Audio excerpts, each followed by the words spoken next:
प्रश्नों को। तो प्रश्नावली 4 का पहला प्रश्न क्या है, नीचे ax² plus bx plus c के रूप के कुछ द्विघाती बहुपद के शून्यांक दिए गए हैं, तब बहुपद के गुणनखंड कीजिए। तो बहुपद के गुणनखंड करना है। अब यहाँ पे देखो नीचे में कुछ शून्यांक दिए हुए हैं, इन सभी का क्या बनाना है, हमें गुणनखंड करना है। तो चलो स्टार्ट करते हैं। तो पहला प्रश्न क्या है, यहाँ पे पहला प्रश्न में यहाँ पे दिया हुआ है, जो शून्यांक दिया हुआ है, एक दिया हुआ 3 और 4 दिया हुआ है। तो यहाँ पे शून्यांक क्या है, 3 और 4। और हमारे पास द्विघाती समीकरण क्या है, तो द्विघात जो समीकरण है, जो बहुपद है, वो है ax² plus bx plus c। अब यहाँ पे जो शून्यांक है वो क्या है, आपको पता होगा शून्यांक कैसे निकालते हैं, गुणनखंड किए ना। तो गुणनखंड अगर आप करते हो, यहाँ पे मैं आपको समझा देता हूँ। जैसे कि मान लो यहाँ पे एक्स, एक सेकंड, कोई संख्या कुछ हम ले लेते हैं, उसके बाद हल करते हैं, उसके बाद मैं आपको समझाता हूँ इसे। तो जैसे मान लो यहाँ पे x² है प्लस x है, और यहाँ पे कितना है, 12 दिया हुआ है। ठीक है, इसका हमें शून्यांक निकालना है। तो कैसे निकालोगे, गुणनखंड करोगे ना। तो गुणनखंड कैसे करते हो, आपको पता होगा कि ये मध्य वाले पद को क्या करते हैं, तोड़ते हैं। हम इस प्रकार से इसे तोड़ेंगे कि दोनों का गुणा करने पे 12 आना चाहिए, और जोड़ने और घटाने में कितना आना चाहिए, हमें x प्राप्त होना चाहिए, मतलब 1 प्राप्त होना चाहिए। तो देखो अगर मैं यहाँ पे 3 × 4 करता हूँ, कितना आ रहा है, 12। अब यहाँ पे देखो किसके साथ प्लस चिन्ह रहेगा और किसके साथ माइनस, कौन डिसाइड करेगा, ये वाला करेगा। यहाँ पे देखो बड़ा वाला क्या है, प्लस में रहेगा, तो ये प्लस में, और छोटा किस में रहेगा, माइनस में। तो ये आ जाएगा -12। तो देखो -12 हो गया। अब यहाँ पे देखो -3 + 4 घटाएंगे, कितना प्राप्त हो रहा है, ये +1 प्राप्त हो रहा है। देखो ये सिद्ध हो गया। हम इसके स्थान पे क्या रख सकते हैं, हम इसके स्थान पे x², यहाँ पे +4x - 3x - 12 जोड़ा बना लो। अभी हम क्या निकाल रहे हैं, मैं आपको गुणनखंड नहीं सिखा रहा हूँ, मैं आपको शून्यांक निकालना बता रहा हूँ। शून्यांक कैसे निकालते हैं, तो इसी तरह से हम शून्यांक निकालेंगे, उसके बाद मैं उसको हल करके बताऊंगा। तो यहाँ पे जोड़ा बन गया। देखो दोनों में से क्या निकलेगा, x बाहर निकलेगा, यहाँ पे x बचेगा +4 बचेगा। इन दोनों में माइनस निकलेगा, देखो दोनों में माइनस है, और यहाँ पे 3 भी है। ठीक है, 3 को बाहर निकाले, क्योंकि 3 के पहाड़े में 12 आता है, इसलिए 3 को बाहर निकाले। तो बचे क्या, x + 4 बचेगा।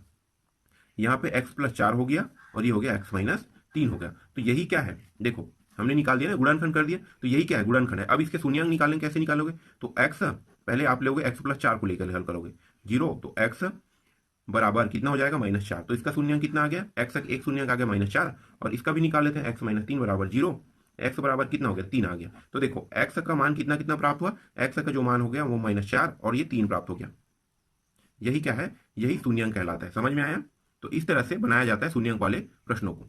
चलो अब आगे मैं आपको हल करके दिखाता हूँ इसको कैसे हल करना है। ठीक है, तो यहाँ पे क्या दिया है, 3 और 4 दिया है। 3 और 4 को कैसे लेना है आपको, यहाँ पे आप लोगे x बराबर कितना लोगे, 3 लोगे पहले में।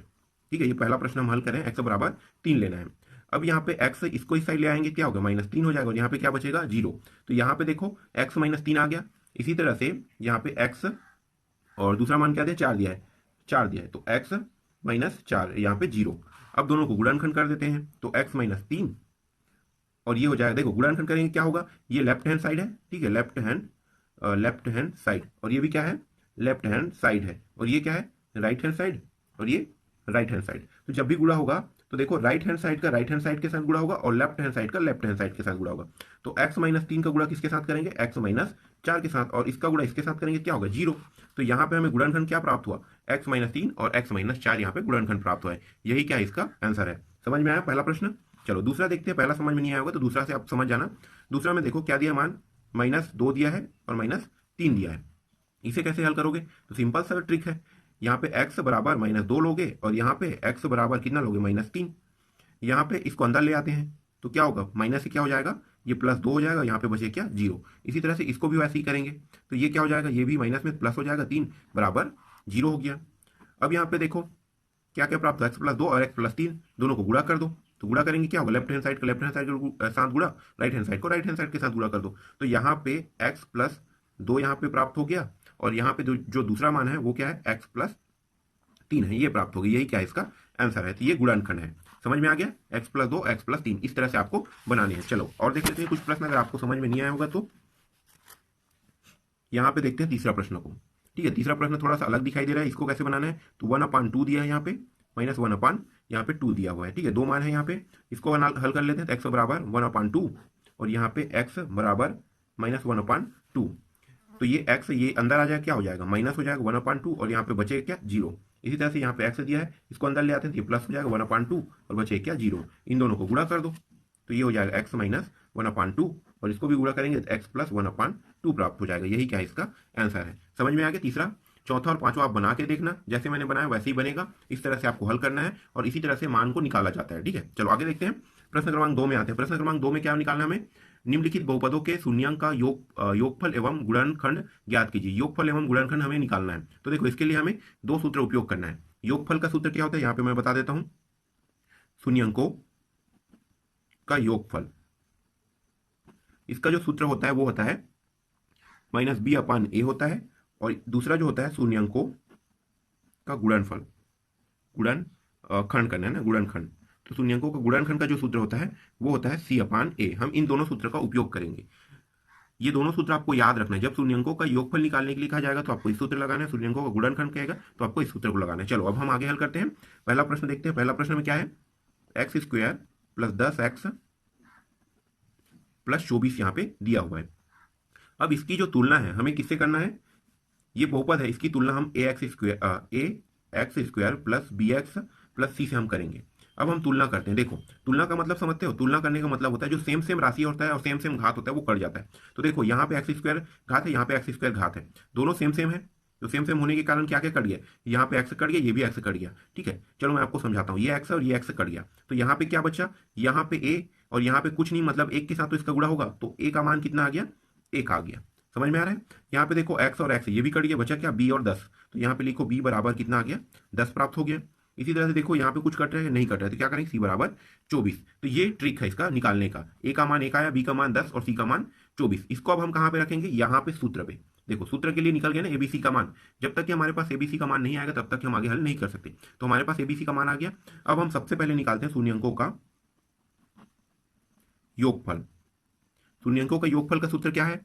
-b/a दिया हुआ है। अब देखो -b कितना है? 10 है, तो ये रहा, यहाँ पे लिखो 10, और यहाँ पे सूत्र में क्या लगा? माइनस, तो माइनस लगा देना है हमें। और a का मान कितना है? देखो 1 है, तो यहाँ पे कितना आ गया? -10। यहाँ पे आंसर आ गया, कितना आ गया? -10। ठीक, समझ में आया? तो इस तरह से आप लिख सकते हो, -10 यहाँ पे आंसर आ गया। यहाँ पे नीचे में 1 भी लिख सकते हो, तो -10/1 यहाँ पे ऐसे भी लिख सकते हो। तो ये इसका आंसर है शून्यांकों का योगफल का। अब हम शून्यांकों का गुणनफल निकाल लेते हैं। गुणनफल, शून्यांकों का गुणनफल कैसे निकालना है? शून्यांकों का जो गुणनफल है वो c/a सूत्र रख देंगे। c का मान कितना? देखो c का मान 24 है और a का मान कितना है? 1। तो ये इसका आंसर है। समझ में आ गया? इस तरह से आपको रखना है। चलो आगे देखते हैं दूसरा प्रश्न। अगर आपको पहले में समझ में नहीं आया होगा तो दूसरे में आपको समझ में आ जाएगा। 2x² - 7x - 9, इसकी तुलना हम किससे करेंगे? हम ax² + bx + c से हम इसकी तुलना कर देंगे।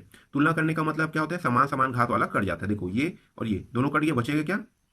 यहाँ पे a बराबर 2 बचेगा। यहाँ पे देखो ये दोनों कट गया, यहाँ पे बचेगा क्या? b बराबर, और यहाँ पे क्या है? माइनस में, तो -7। और यहाँ पे c बराबर देखो क्या बचेगा? -9 बचेगा। समझ में आ रहा है? चलो आगे हल करते हैं। शून्यांकों का योगफल, शून्यांकों का योगफल सूत्र क्या है? -b/a है। तो देखो -b कहाँ पे है? ये रहा, तो -b में यहाँ पे 7 दिया, -7, और यहाँ पे माइनस लगा सूत्र में, तो यहाँ पे माइनस लगा देंगे। इसके बाद a का मान देखो 2 दिया हुआ है, ये माइनस और प्लस क्या हो जाएगा? सॉरी, माइनस में गुणा क्या हो जाएगा? माइनस होगा ना, तो 7/2 आ गए। तो यहाँ पे कितना आया? 7/2 आया शून्यांकों का योगफल। अब शून्यांकों का गुणनफल निकालो। गुणनफल, शून्यांकों का गुणनफल कैसे निकालते हैं? c/a। तो c का मान देखिए कितना है? -9 है, और a का मान कितना है? 2 है। तो यही क्या होगा? इसका आंसर होगा। कोई कट रहेगा? नहीं कट रहा है, तो आंसर क्या रहेगा? यही रहेगा। समझ में आ गया?